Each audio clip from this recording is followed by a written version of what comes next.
What happens when an ordinary evening at a restaurant turns into the beginning of a love story no one could have scripted? The Crystal Rose was one of Manhattan's most exclusive restaurants, its golden chandeliers spilling warm light across tables dressed in linen and crystal. Naomi Johnson, a 32-year-old librarian with skin the color of deep mahogany and eyes that always searched for stories, wasn't used to places like this. She had only come because her friend Camille had begged her to step in for a last-minute charity dinner seat. Naomi wore a skirt she had altered herself, black satin with a delicate slit. She smoothed it nervously as she adjusted her seat. Around her, women in designer gowns laughed easily, and men in tailored suits talked loudly about stocks, mergers, and vacations in the Hamptons. Naomi felt invisible, a sparrow among peacocks. The waiter placed a program by her plate, and Naomi bent down to pick it up when it slipped to the floor. That's when it happened. The sharp tearing sounds seemed to echo across the restaurant. Naomi froze. Her skirt had split along the seam in the back, revealing far more than she ever intended. A flush of heat rushed to her cheeks as she straightened quickly, trying to hide the damage with trembling hands. Whispered gasps reached her ears. Laughter, too, sharp and cruel. Her chest tightened, her throat closing with panic. And then it happened. A coat, smooth, cashmere, and warm, draped gently over her shoulders. A man's voice, low, calm, steady. "Let them see your grace, not the tear." Naomi turned, her wide eyes meeting his. He was tall with salt and pepper hair, a jaw strong but kind, and eyes that carried both power and gentleness. The kind of man who looked like he belonged in this gilded world. But in that moment, he belonged to hers.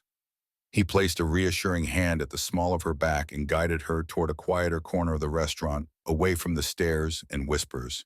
He didn't rush. He didn't make it a spectacle. He simply shielded her with quiet authority. "Are you all right?" he asked, his voice softer now. I, I don't know," Naomi admitted, clutching the coat tighter. "I should just go home."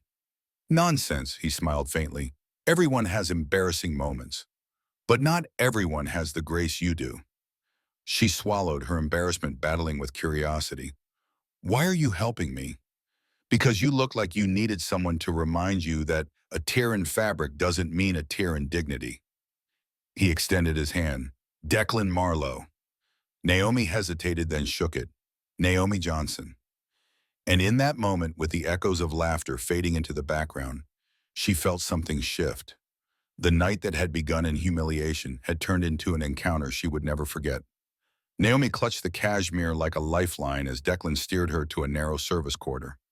The clink of crystal and the murmur of expensive conversations faded behind a swinging door.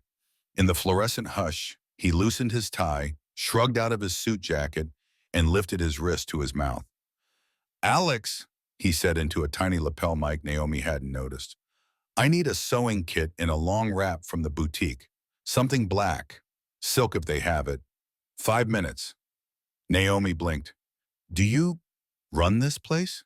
A small smile tugged at his mouth. "Let's say I can make requests and people tend to listen." "You're important," she said, half accusation, half awe. "I'm a man who happens to care about a woman having a dignified exit," he replied. "Turn, may I?"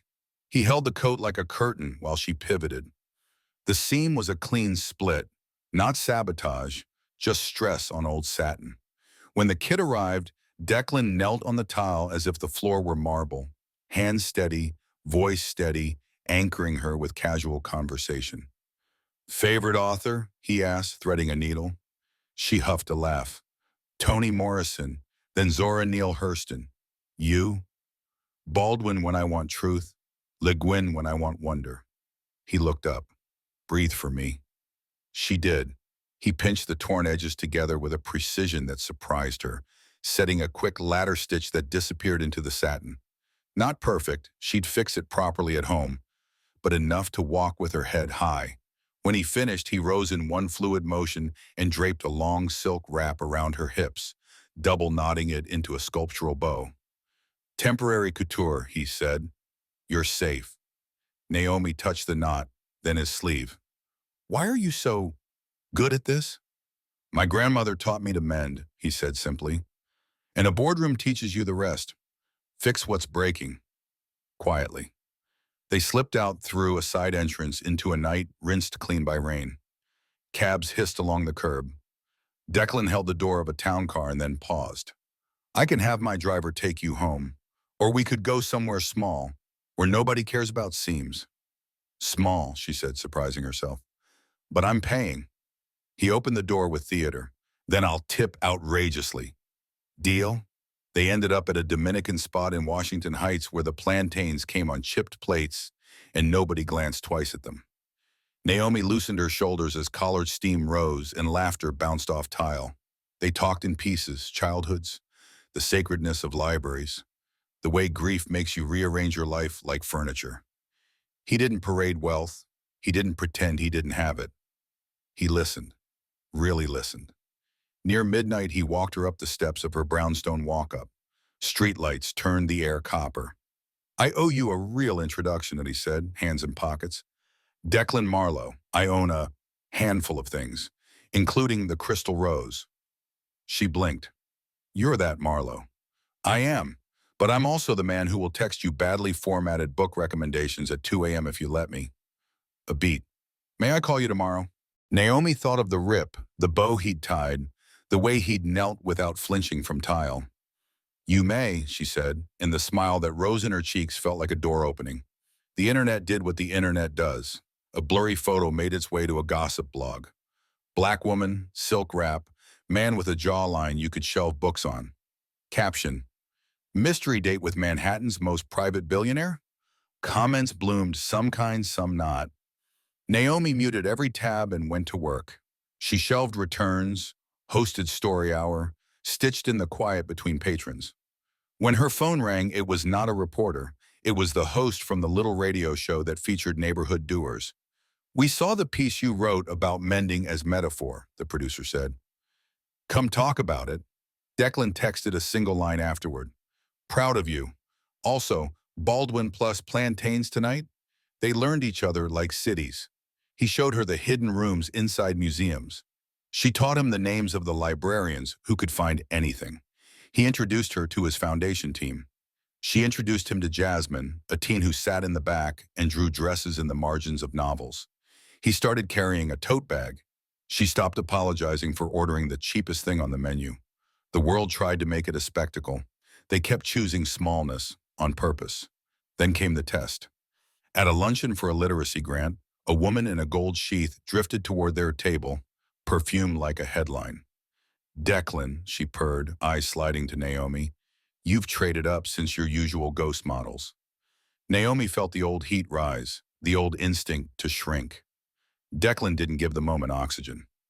Victoria, this is Naomi Johnson, librarian, designer. The reason our teen program is oversubscribed.